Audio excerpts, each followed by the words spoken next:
Welcome to the newest episode of Beyond the Fame with Jason Fraley. I'm your host, Jason Fraley, picking the brains of the top filmmakers, musicians, and artists of our time. This Sunday marks the 70th anniversary of Gary Cooper winning the Best Actor Oscar for the classic Western High Noon, playing one of the American Film Institute's top 5 movie heroes in Marshall Will Kane. I spoke to Cooper's daughter, Maria Cooper Janis, about her father's most famous roles, including Mr. Deeds Goes to Town, Meet John Doe, Sergeant York, The Pride of the Yankees, and of course, High Noon. Hey, Maria Cooper Janis, the one and only daughter of the great Hollywood icon Gary Cooper. And this month marks the 70th anniversary of your father winning the Best Actor Oscar for High Noon. That was on March 19th, 1953 was the awards. And it was his second Best Actor Oscar. Is it true? He didn't show up to accept the award, right? Didn't John Wayne have to accept on his behalf? It's a funny story. Yes, he asked Duke Wayne to accept the award because he was on location. My father was on location in Mexico, doing a film, and it was a tight shooting schedule, and he knew if he won that he wouldn't be able to make the thing. So he called Wayne and asked him to accept it for him, which was kind of ironic. I don't know if you're know much about the background history of all that, but Wayne was very, very, very angry and opposed to my father doing the film because of the wonderful writer Carl Foreman, who was then having to cope with the Hollywood blacklist, et cetera, et cetera, et cetera. Yeah, he didn't. It was sort of an allegory for McCarthyism, right? And so that divided, more left leaning and right leaning Hollywood actors at the time. Absolutely, yes, and it was, as I say, my father had a particular kind of sense of humor, knowing some of the not too pleasant things Wayne said at the time that was all happening. So when my father knew that he was nominated and he knew he wouldn't be able to get away, he called up Duke, and he said, da da da da da, I won't be able to make it. Just in case, I went, would you mind picking it up for me? And of course, Wayne said yes. And you've probably seen the newsreel of the footage of Wayne very graciously accepting the award and then saying, well, blank, blank, blank, why didn't my agent offer me this part? Well, it was an all-time iconic part. I mean, Marshall Will Kane. I mean, and for any younger listeners maybe that haven't seen it, you have to go watch High Noon. I mean, he returns from his honeymoon, to stand alone against Frank Miller and his henchman who's coming in on the noon train. Yeah. I love it. I love it. But and there's that great shot by Fred Zinnemann, the director, that rises up and sort of shows him out alone in the street, which sort of, it sort of symbolizes your dad in that movie. Will Kane is like against this. He goes to everyone in the town, in the church, he goes everywhere, and no one wants to help him, so he has to stand alone against these people. But talk about why do you think that? I mean, is that why you think it endures? Just this one man standing up for what's right, even though no one else will help him. I mean, I think if you want to talk about, well, it's interesting allegorically, and also it is in essence, if I can say, it is so relevant in the message, quote unquote, that I don't know if you know this, a major producer has bought the rights and they're working on bringing High Noon to Broadway. Oh, that's awesome. Because they feel that the time is right to tell a story about one man who has moral principles and integrity and stands up for what is right, and even to the point of facing his own death. So it's kind of interesting that we're the family, we're kind of calling ourselves the legacy family, I guess, but the daughter of Carl Foreman, the son of Fred Zinnemann, the incredible director, Tim Zinnemann, and myself, we are sort of they say the legacy family, and we hope that if it's needed for our input or to be helpful, we're certainly want to see this come to life in the best possible way on the stage. Wow, well, that's going to be exciting to see on Broadway, especially the fact that, the screenwriter's daughter, the director's son, and the lead actor's daughter, yourself, that you're this legacy family all coming together to make it happen on Broadway. That's so, so, so cool. Yeah. Well, I mean, it'll be interesting to see how it plays out on stage, because at least in the movie, the way, most movies can either condense or elongate cinematic time based on the editing, but what was so cool on screen was how Zinnemann, as a director, how it all unfolded in real time, right? Where your dad is his character, and the whole town's waiting for this noon train, and we are too, and there's always cutting up to see the clock ticking. And talk about, I mean, do you think that from a directorial standpoint, do you think that's why it was so groundbreaking? In addition to the story, just the way visually that it was conveyed that way was also friggin' pioneering. I don't know if you can amputate any one element, what made it work. I think there was so many. The writing was wonderful. The writing was minimal. I think the story ideas were critical, and what Foreman chose to tell. And apparently his daughter Amanda, who's a wonderful major writer herself, she was telling us that apparently one of the ideas was taken from a short story of Mark Twain. And there's a town in this short story, not Hadleyville, but it sounds somewhat like Hadleyville. And it's the essence of the story is this town looks on the surface like a perfect little quiet, upright, upstanding community. And underneath it is, what crawls out from under the rock is cowardice, greed, violence, etc., etc. So it's kind of interesting, the whole background. We're going, I think, Amanda Foreman, myself, and this excellent writer named Glenn Frankel. Do you know his name? Yeah, absolutely. And he wrote really the best definitive book about the making of High Noon. And he goes into all the complexity of it. And we did a few lectures in Los Angeles, and I hope come the spring we'll be doing some panel discussions and Q&A. Hopefully in Washington, hopefully in obviously New York here, and in some key places. That would be really cool, because it is it is an extremely relevant story, and a funny personal story. My best girlfriend at the time, we were played, and when it was 1953, so what age? Well, don't count, but anyway, it was in the movie was 52 and the Oscars was 53. And the Oscars were 53. So my very close friend at the time was Pia Lindstrom, the daughter of Ingrid Bergman, who my father did For Whom the Bell Tolls with, and Saratoga Trunk. And Pia was over at our house for a sleepover, and I remember very clearly we were sitting in my room on my bed watching the television, watching the Oscars, and we were sitting right next to each other. And when my father's name was announced, I got so excited. Of course, I sort of yelled and went whoopee, and I flung my arms out, and of course I hit Pia in the face. I was afraid that I'd knocked her teeth out because I was so excited. And at that point, I was just remembering when I was thinking about talking about this. I remember the moment of my father's getting the award.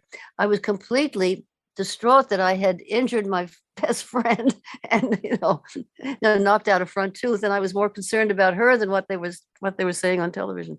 Anyway, so you on Oscar night when your dad won for High Noon, you knocked out a tooth. Well, I didn't. Almost knocked out almost, a tooth. Almost Ingrid Bergman's daughter. Right. Yeah.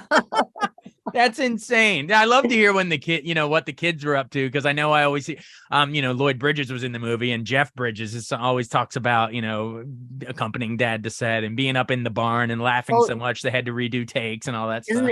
Isn't that story of Jeff Bridges is terrific?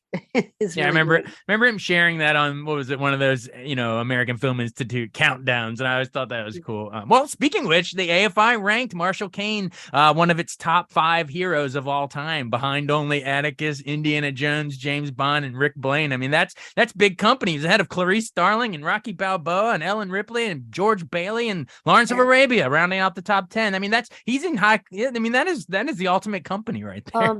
Gee, I hadn't seen that list. That's terrific. Yeah, they ran.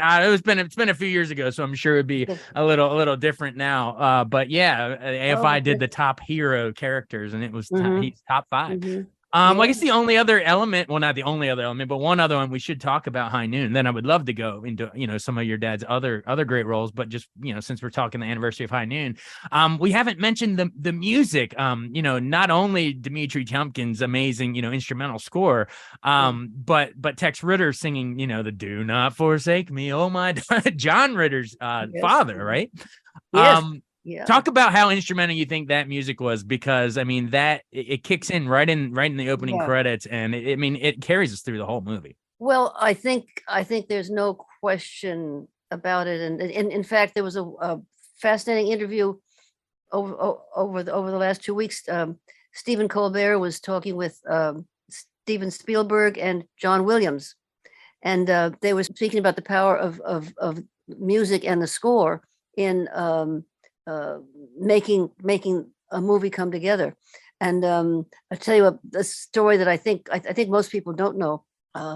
When I married my husband, Byron Janis, the great concert pianist, Byron, the best man at our wedding was Byron's best friend at the time, wonderful Russian artist, painter named Boris Shaliapin. And Boris was the son of the great Russian singer, Shaliapin. So Byron was explaining to Boris about High Noon and this great music that Dmitri Tiomkin had written. And Boris said, well, how does this go?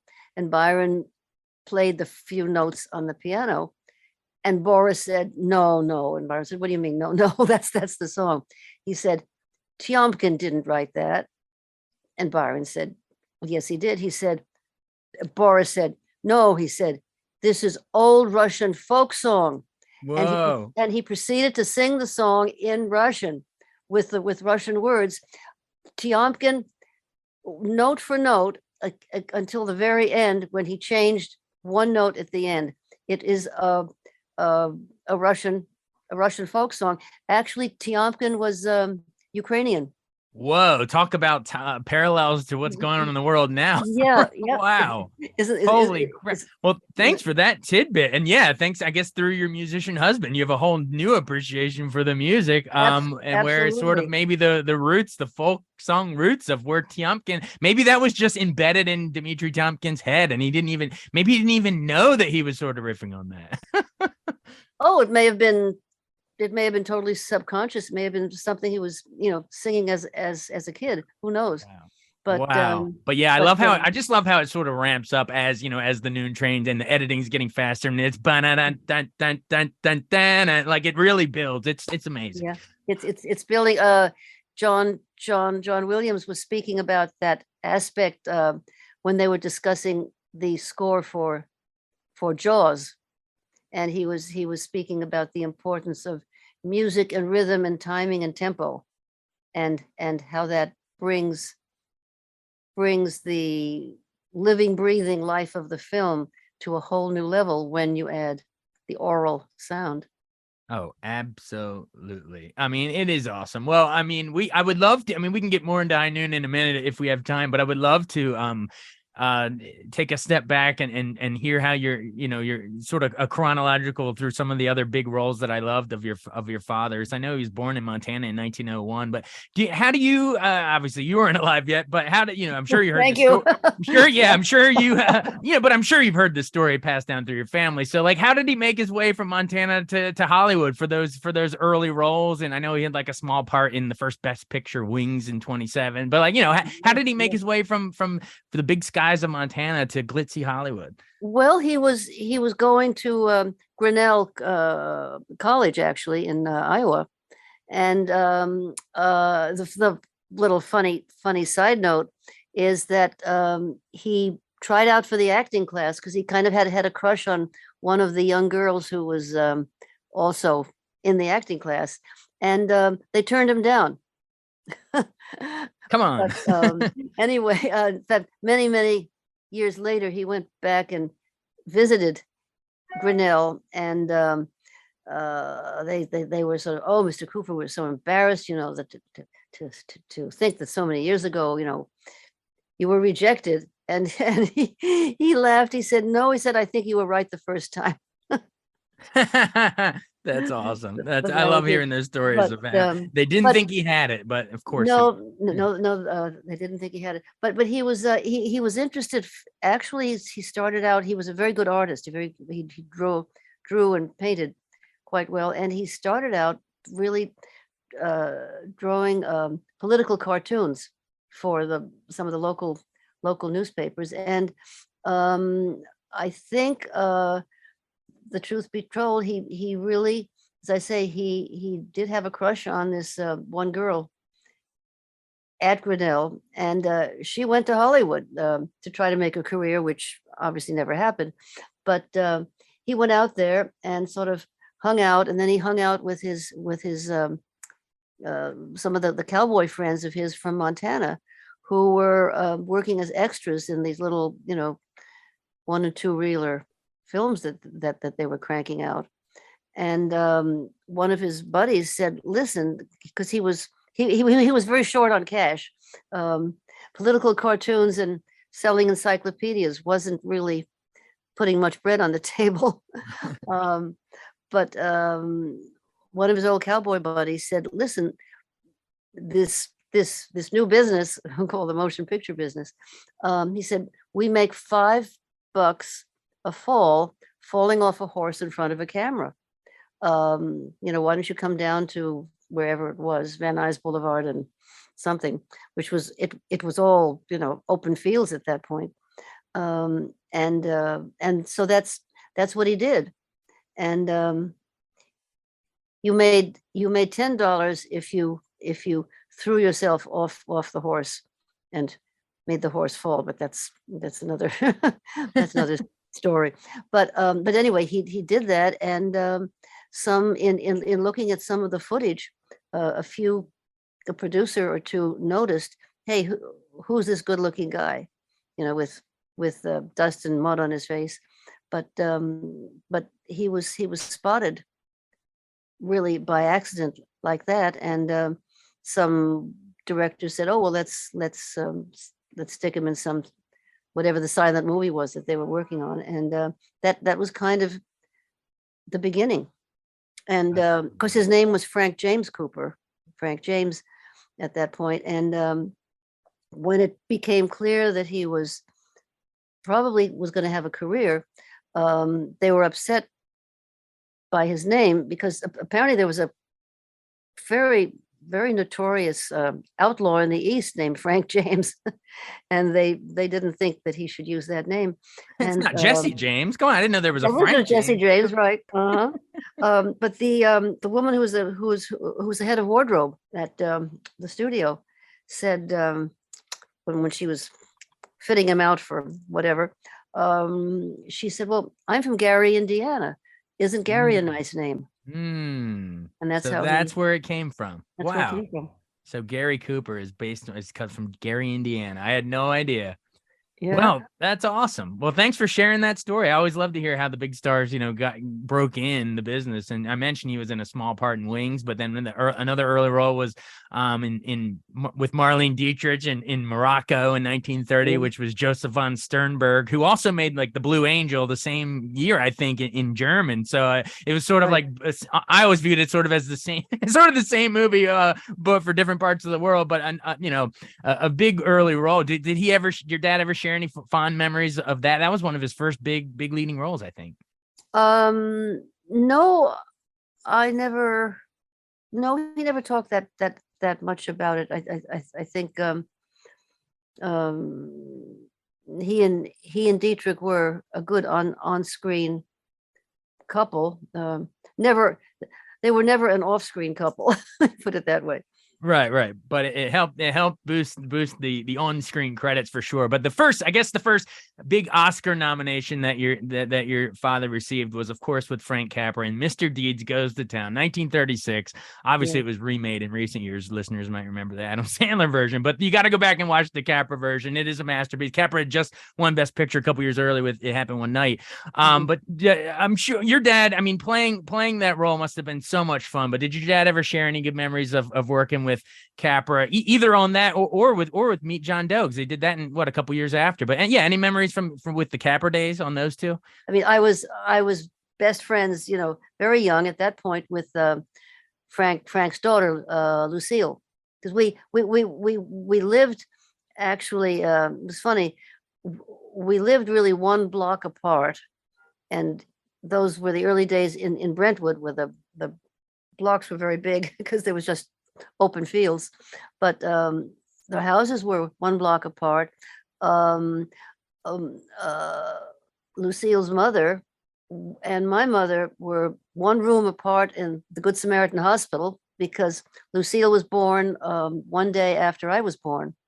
This is So 37. So this would have been right yeah, after Mr. Deeds was filmed. Yeah. yeah. So the Capras and the Coopers were very, very close, and I know they hung out together a lot, and but I was not, you know, I wasn't conscious at that point. Oh, that's okay. Well, even if you don't have memories of it, but like in hindsight, I'm sure you've watched the movies many Oh my times over the goodness. years. But yeah, Oh what so yeah. what are your reflections on them as movies? As Capra had that magical touch in Mr. Deeds and Meet John Doe. It must be just so wonderful to watch your father on screen with that Capra magic.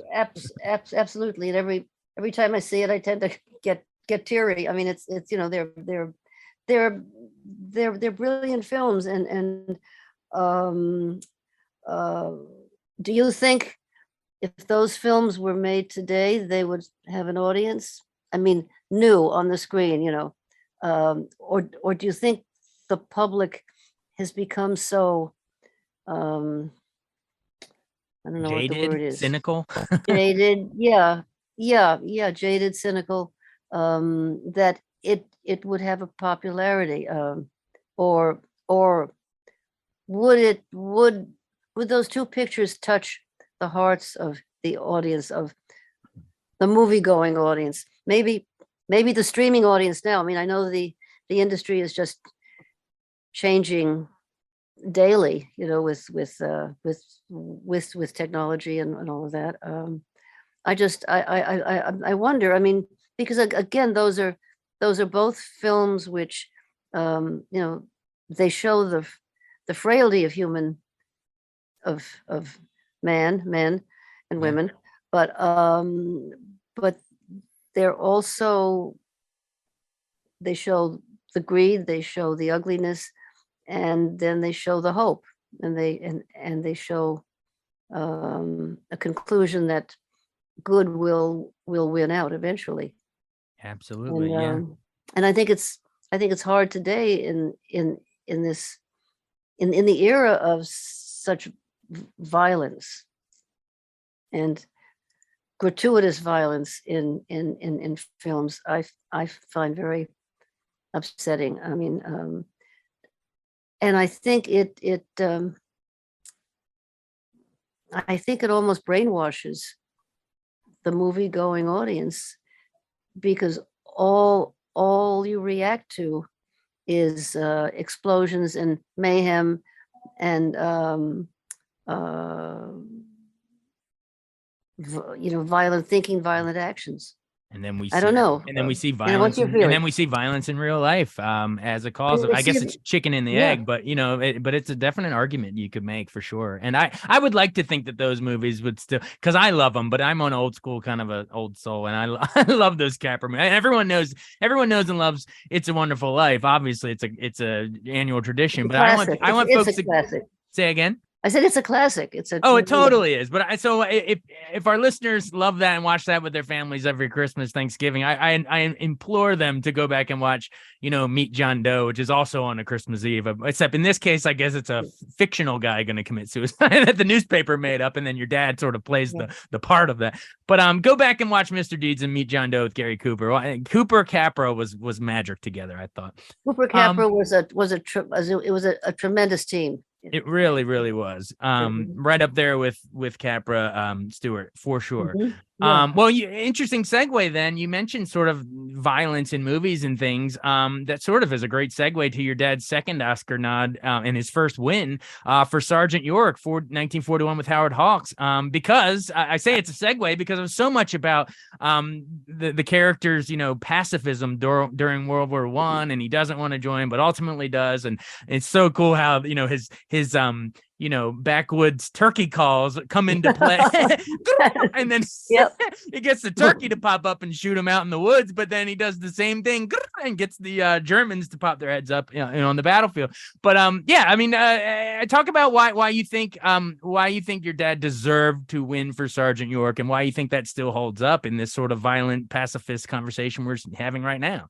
Well, I think there's a point in every young person's life when they kind of make an inner choice about the kind of person they are or the kind of person they want to be. And I think that Alvin York was a tremendous example of someone who was, struggling with his own convictions about right and wrong, and what was right for him to do or what was wrong for him to do and behave. I think for the greater good, he chose to do what seemed to be maybe against his own principles, but he didn't relish. He didn't relish. I'm jumping backward, but again, a very close friend of ours taught film at Fordham University, and he did comparisons with films. It would have the students, look at different videos, and then that would be the class. And I asked my friend if I could come and sit as a fly on the wall in the classroom. And these were sophomore, junior at Fordham. And so the class assignment was to compare High Noon, Shane, and The Unforgiven. Oh, wow. And the conversation was really, really interesting. But what really shocked me, I must say, I almost stood up and made a scene, but I didn't. But anyway, when they were discussing High Noon, I would say half of the kids in the class had the following reaction, and I'm going to quote 3 examples. Mm-hmm. But the one comment was, he got off on killing, so what's the big deal? The sheriff. Wow. The marshal. He was stupid to go back to town. Why didn't he just keep on going? He just married. He just could have, kept on going. Got Grace Kelly. Why don't you just ride off? No, he's got to turn around. Ride off. And,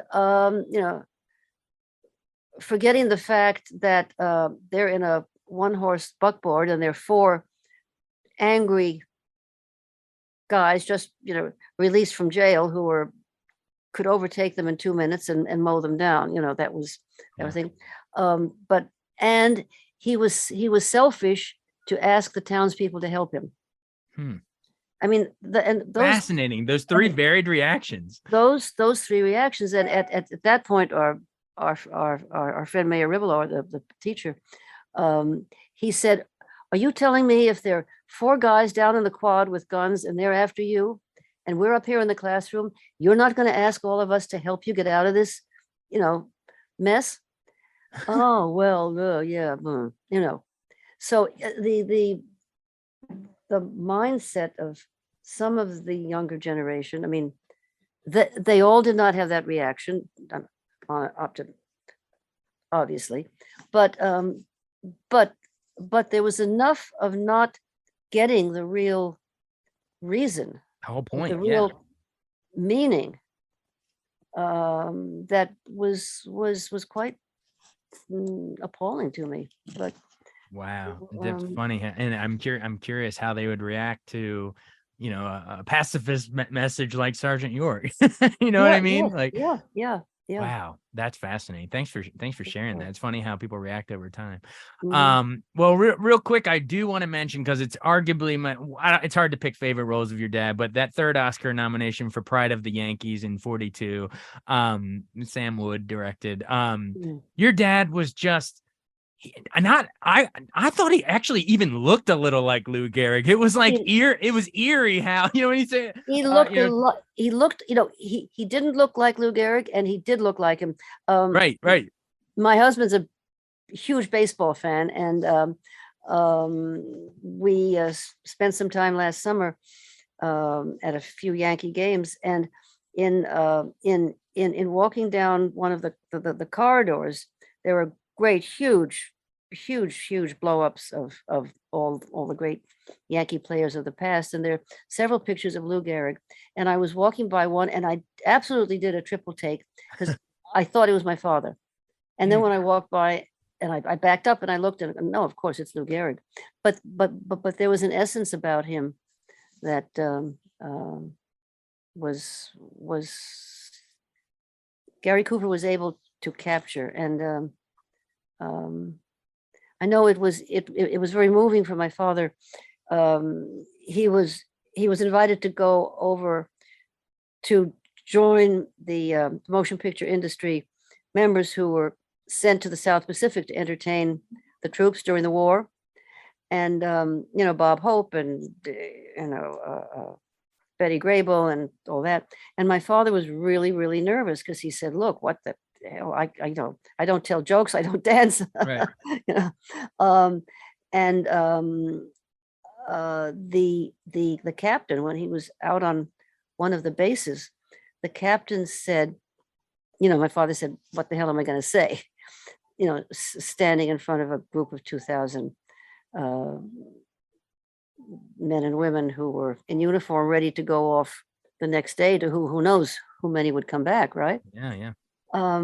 And the captain said, "Coop, the guys want to hear you, would love to hear you give the Lou Gehrig speech, the famous speech. I consider myself the luckiest man on the face of the earth." So I have a wonderful photograph of my father sitting in a tent. The rain is pouring down, and he's trying to scribble from memory on a piece of paper the speech. So that's what he did, and he ended up giving that little talk at every one of the places where they did the show, because all of the men and women in the audience, they all related to it, and they all wanted to have those words of Lou Gehrig sort of in their hearts. Wow. Yeah, and people forget Lou Gehrig had just died that previous year in 41. The movie comes out in 42. So they're based, and Babe Ruth is actually in the movie, his old Yankee teammates in the actual movie. Yes, he is. So people forget how fresh of a wound that was when it'd almost be like if they made, Wakanda Forever with Chadwick Boseman. I mean, he just passed away at the time, and so it's when your dad says, it's 3 strikes, Doc. I mean, we're crying, and I can only imagine back then how much audiences were crying. Yeah. Yep. It was an amazing movie, and of course my father he was not a lefty. He was right-handed. So he was taking some vacation time in Sun Valley, Idaho, prior to beginning to filming, and they sent Bill Dickey out to Sun Valley to sort of coach him, and it's interesting the way, one of the ways that they coached my father in getting him to pitch the right way. He said, Coop, he said, go out and swing an axe and chop down some trees. So that motion of swinging an axe to chop down a tree was the kind of motion he needed to build up his his pitching arm. So they didn't have to reverse the footage because he swung the wrong way. Well, they actually I thought they did. they did reverse the footage in some instances. Yeah, that's what I thought. Well, you know what? Ray Liotta was the wrong hand as Shoeless Joe, and none of us care. It's a magical. Feudal Dreams is magical. So I think we can overlook that slight thing, because your dad totally was Lou Gehrig. And in this area, this is near Baltimore. I grew up an Oriole fan, and so when Cal Ripken broke Lou Gehrig's streak, I mean, Lou Gehrig is like held in high esteem here. So Pride of the Yankees is an all timer. That is wonderful. Absolutely. Well, I know we're a little short on time, but just to round it out there, we'll tell everyone your dad reunited with Sam Wood and got a 4th Oscar nod for the Hemingway adaptation, For Whom the Bell Tolls. You mentioned that earlier, and I know he became close friends with Hemingway and Picasso, for that matter, right? That's true. Yes. Yeah. Two very different people, but my father and Hemingway were extremely close, very, very close. I think Ernest was one of the last people my father spoke to on the phone when he was extremely ill. I think my father's death affected Hemingway a lot. Picasso was a character, and we had a couple of wonderful visits. And of course, my father brought him a 6-shooter with, couldn't do it today, but he brought the gun in one suitcase, and he put a bunch of pistols in one of his socks and stuffed it inside his shoe in another suitcase. So, so when we arrived in the south of France and got together, Picasso and my father went out into the garden, and they put up some empty paint cans on a stone wall, and they were doing target practice, and to show you a little example of my father's character, Picasso was a horrible shot. He was terrible.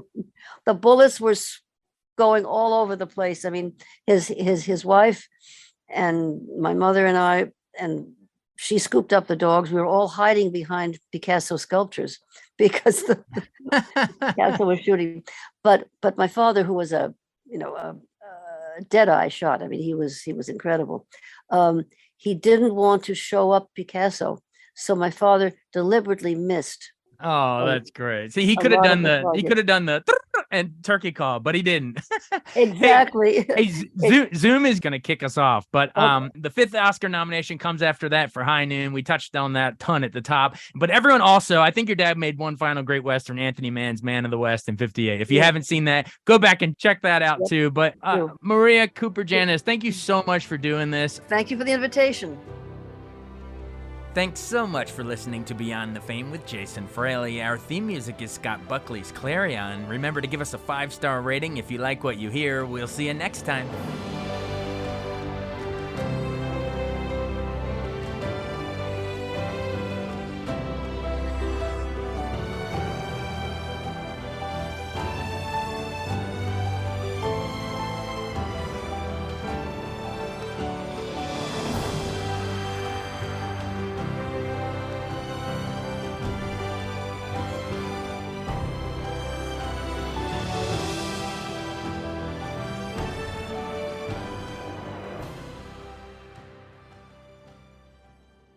I wanted to take a second to tell you about an app I really enjoy. Living in the DC area is great, and Podcast DC gathers all of the local shows that I like all in one local app. Health, sports, local news, politics, and so much more. Podcast DC is the new local app with hundreds of DC area podcasts to choose from. I can earn exciting rewards just for listening and share the podcasts I love instantly. Available in the App Store or in Google Play, listen local with Podcast DC.